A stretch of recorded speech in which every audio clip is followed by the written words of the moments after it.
Hey, I've been thinking about taking Mom on a trip for her birthday. Would that be okay? When I got home from work, my husband David approached me with this idea. David has a good relationship with his parents. They are down-to-earth people and always treat me well. However, since my promotion, work has become busier, and I hardly have any time to visit my in-laws. I don't mind, but do you think it'd be okay if I didn't go? I've been incredibly busy with work lately, and it's hard for me to get a long weekend off. I wouldn't be able to go on the trip with them, but David seemed okay with that. Sure, that's fine. My parents understand you're busy, and they seem to feel a bit obliged when you're around. I think they might even feel more at ease if it's just me. Next time we visit them, you should come with me though. Even though I get along well with my in-laws, staying overnight with them is a different story. I genuinely want them to have a good time, so I decided to prepare a gift for my mother-in-law and asked David to give it to her. However, this turned out to be a mistake. My name is Angela, and I'm a 32-year-old employee at a corporation. I met David 3 years ago, and we got married. We've been thinking about having a child, but my job has been very demanding that we are not moving forward on that part. Still, I've always valued having separate time even after marriage, and I'm quite content with our non-interfering lifestyle. On the day David was to leave for the trip with his parents, I left for work early. After a while, I received a message from David. He was on his way to his parents' house planning to head to a hotel the next morning. David has been working overtime and on weekends too, so I was happy to hear he was getting a break. I texted him back to have fun, but the weather started to look suspicious in the afternoon. The forecast changed to heavy rain by night, and I was instructed to wrap up work and head home, so I left the office in the evening. When I stepped outside, it was already starting to rain and the sky was dark. I only had a folding umbrella, which felt inadequate, but I managed to get home before it started pouring. David's parents live in a neighboring state. I started to worry and called David, who assured me, I'm at my parents' house now, and it's not too bad here. I think we'll be okay. Sure, it wasn't raining that much yet, and sometimes weather forecasts can be exaggerated. It might not even rain that much in reality. I was worried about his elderly parents, but David was there, and I felt a bit relieved thinking they would call if anything happened. However, as the night progressed, the rain got heavier. Looking outside, it was clear the weather was pretty rough, and it would be better not to venture out. I turned on the TV, feeling anxious, and it seemed like it was raining quite heavily in the area where David's parents lived. As I was watching the weather news, the scene switched to a relay screen. The scene was the city where David's parents live. In a panic, I tried calling David, but I couldn't get through to him no matter how many times I tried. I sent him a message, but there was no reply. Worried, I called my mother-in-law, and the shocking truth was revealed.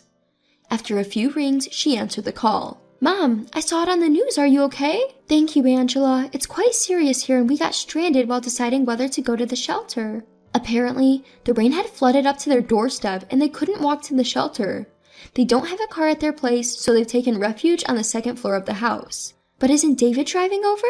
When I said that, my mother-in-law responded with confusion. David? He said he was coming here? We didn't get any notification. What? Our conversation wasn't lining up. As we slowly pieced things together, it seems my mother-in-law thought David was headed to their house out of concern due to rain. No, he was supposed to go on a trip with you guys starting from tomorrow, right? He said he'd leave in the morning, so he was heading over today. He told me he had arrived a while ago. A trip? What are you talking about? At this point, I began to understand, but for now, I was more worried about my in-laws. I told my mother-in-law to gather necessary items and hopped into my car. I've always enjoyed camping and often drove on mountain roads, so before getting married, I got a car suitable for rough terrains. I thought about selling my car after getting married, but since David uses his car for work, I didn't see the need to sell it and kept using it. I hadn't been camping lately, so the car hadn't been used much, but I never thought it would be useful at a time like this. After about an hour, I reached my in-laws' house. The rain seemed to have lightened up a bit. However, it was uncertain when it would get worse again, and the nearby river was reportedly rising. We had to get away from there as soon as possible. I told my in-laws to get into the car quickly and brought them to my house. Once we arrived, I served some tea. They seemed to relax, and I felt at ease too. Then, my father-in-law spoke up. Angela, we can't thank you enough for all that you've done, but we can't reach David either. We'd like to know what's going on. I couldn't lie at this point. I told them that David had left the house saying that he was going on a trip with them. However, they said they hadn't heard anything about it. I had a bad feeling about this. I went into David's room. There, several travel magazines were lying around. I had seen him reading them recently. He said he was figuring out where to take his parents, so I took his word for it and didn't ask anything further. However, upon closer inspection, the magazines clearly featured tourist spots for couples. There were several options marked with the corners of the pages folded. Upon checking them, one place had a circle drawn with a marker. Moreover, there was a mark on the booking site for that particular accommodation. How conspicuous.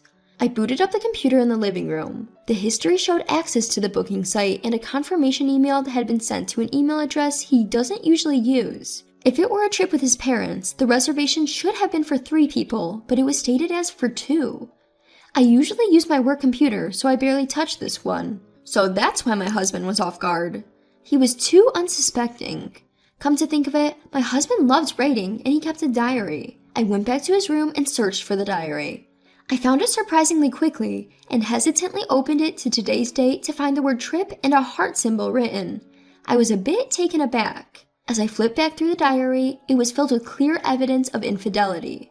Whether he didn't think he was doing anything wrong or was intoxicated with the immorality of it all, there were several entries about fun dates. My memory of the past is vague, but remembering recent events, it seemed that he had been going on these dates on days when he said he was working overtime or going into work on his days off. If it was just suspicious, I thought I could somehow gloss it over and not tell my in-laws, and discuss it when my husband came home, but it was too blatant to hide from my in-laws. Besides, I felt like I was being made a fool of by his openly cheating, and there was no way I, with my high pride, could ever forgive this. While I was talking with my in-laws, my cell phone rang. It was from my husband. I asked my in-laws to stay quiet, and I answered the phone in a flustered manner. "Hello, where are you right now?" A calm voice came from the other end. "I'm at my parents' house. I'm going on a trip with them from tomorrow, remember? I emailed you about it in the afternoon. Why are you so flustered?" "I saw on TV that there's heavy rain in your parents' area, so I was worried if you were okay." "Yeah, it is raining heavily, but it's not a problem. Is that all?" My husband lied blatantly. He was going on a trip in the opposite direction, so he had no way of knowing the local situation. In front of me, my father-in-law was showing his anger, but my mother-in-law was restraining him. "Got it. You're coming back from the trip the day after tomorrow, right?" "Yeah, but I got the rest of next week off. I'll stay over after I drop off my parents. I guess I'll be home in about 3 days." Was he planning to enjoy such a long cheating trip? Suppressing my anger, I somehow managed to hang up the phone. Then I told my in-laws, "I'm sorry, I don't think I can continue with David anymore. He was cheating so blatantly. David must be planning to end things with me as well. Well, if that's the case, before he brings up divorce, I'll divorce him. It's my only pride. Fortunately, we don't have any children and my job is going well. It shouldn't be much of a problem if I got divorced and became single. Rather, if I don't have to do housework for my husband, it might be easier than it is now." My mother-in-law was crying, and my father-in-law was furious. My in-laws apologized to me repeatedly, but they are going through a tough time too. This is not the time to make an apology to me. Besides, it's my husband who's at fault. I don't think it's my in-laws' responsibility. Surely, he would get at least some information about what's going on at his parents' place from TV or the internet. Yet, he didn't even contact his parents to check if they were okay. Maybe he's too infatuated with his affair partner, but no matter what, it's too much. I thought he was someone who could cherish his parents, but I was disappointed by this incident. I said to my in-laws who kept apologizing, "Could you give me a hand then?" The next day, I took a day off from work to put a plan into action. After a night, the rain had stopped at my in-laws' place, and it was reported on TV that the damage wasn't severe. My in-law seemed relieved. After confirming that, I started to tidy up the house with the help of my in-laws. I called a friend who was a real estate agent and started looking for a place I could rent immediately. My friend said that since it was the off-season, there were places available for immediate occupancy and he would send me some options. In between tidying, I contacted a moving company, and because it was also their off-season, they said they could move me the next day. Things moved quickly, and luckily I found a place near work, so I decided to settle there. With the help of my in-laws, we almost finished tidying up by evening and I saw them off. The next day, I was going to move out of the apartment where I had been living with my husband. I had no hesitation about moving quickly. Originally, this apartment was mine and it's still in my name. I thought we could keep living here until we had children or buy a house. I've had a relatively long relationship with the landlord and we chat whenever we meet. I called the landlord and explained the situation. I told him I was moving out and would cancel the lease at the end of the month. He was surprised to hear I was moving out immediately, but he understood the situation and agreed to change the front door's number lock code before my husband got home. When I moved here, I was puzzled by the unfamiliar number lock, but I was just realizing the advantage of being able to change it quickly. The next day, the movers took my belongings to the new apartment, and I asked the courier service to send my husband's belongings somewhere else. The new apartment was a great fit for me, and because it was the off-season, there was no first month's rent and the moving costs were also discounted. Once the move was over, I hurried to a law office. My in-laws called me worried, but I told them the move had gone smoothly and said I'd contact them once things had settled down. Days passed and it was the day when my husband was coming home. As expected, he called me in the evening. Angela, where are you? I can't open the door of the house, and the mailbox is blocked. What's going on? I could hardly suppress my laughter at my frantic husband's voice. I've moved out, I said. What? I'm divorcing you. Huh? I coldly told my surprised husband. Of course, right? Can I continue to live with someone who lies about going on a trip with his parents and actually goes on a cheating trip? At this, my husband fell silent. And isn't it too harsh not to contact it at all when your own parents' house is being hit by heavy rain? Hit by? You can't possibly not know, right? Have you not been watching TV or the internet at all? But don't worry, your parents came to my place and their house is safe. But you may never be able to return to that house. As I saw my in-laws off, my father-in-law firmly stated, "We have no intention of letting David back into this house. He must pay for his actions." What? Wait, what's happening? What should I do? And where are my belongings? My husband began to panic even more, but by this point I felt no sympathy for him. You know, if you're going to cheat, at least be smart enough not to get caught. The days you cheated, the name of the person with whom you had an affair, her address, I know it all. I even know the hotel you stayed at and the places you visited on your affair trip. You really thought you could hide it all?